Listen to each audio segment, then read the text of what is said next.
Hi friend, how are you? I am fine. আমি আবার চলে এসেছি সুপর্ণা কিচেনে আমার রান্নাঘরে। আমি আজকে তোমাদের তৈরি করে দেখাবো পটল পাসিন্দা। এখানে আমি ছোলার ডাল বেটে নিয়েছি, সঙ্গে কালো জিরে, নুন, একটু মিষ্টি মানে চিনি, আর একটু হিং, আর একটু সাদা জিরে, আর একটু ঘি দিয়ে আমি এটা মিক্স করে নিয়েছি।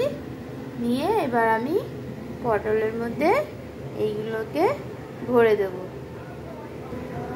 এই যে দেখো, আমি পটলটা মাঝখান দিয়ে চিড়ে নিয়েছি, নিয়ে পটলের ভেতরে যে বীজগুলো ছিল সেইগুলো বার করে নিয়েছি। নিয়ে আমি এই ডালের যে বাটাটা, সেই ডাল বাটাটা ঢুকিয়ে দিচ্ছি। দিয়ে আমার পটল পাসিন্দা তৈরি হচ্ছে। দেখো বন্ধুরা, আমার সব পটলগুলো পুর ভরা হয়ে গেছে। দেখেছি কি সুন্দর লাগছে দেখতে। আর এখানে আমি আস্তে আস্তে এই পটলগুলোকে আমি আস্তে আস্তে ভেজে নেব।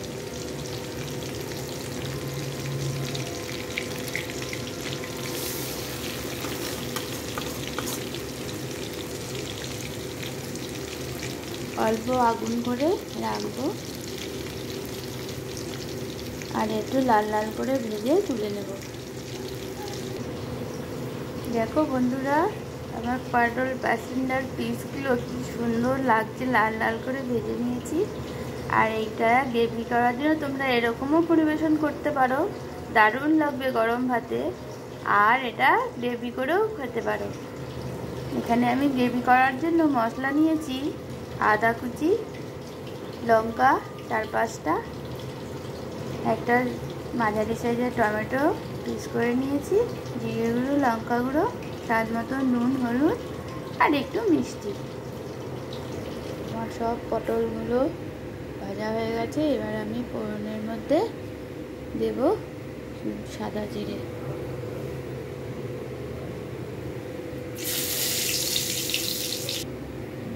আর দিয়ে দিচ্ছি বাটা মশলাটা। ওই তেলের মধ্যেই দিয়েছি, আর বাড়তি তেল দেবো না।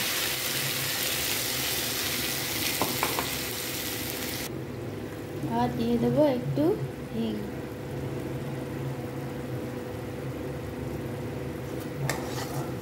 মশলাটা কষানো হয়ে গেলে, কাঁচা মশলাটা কষানো হয়ে গেলে তারপরে আমি গুঁড়ো মশলাগুলো দিয়ে দেবো।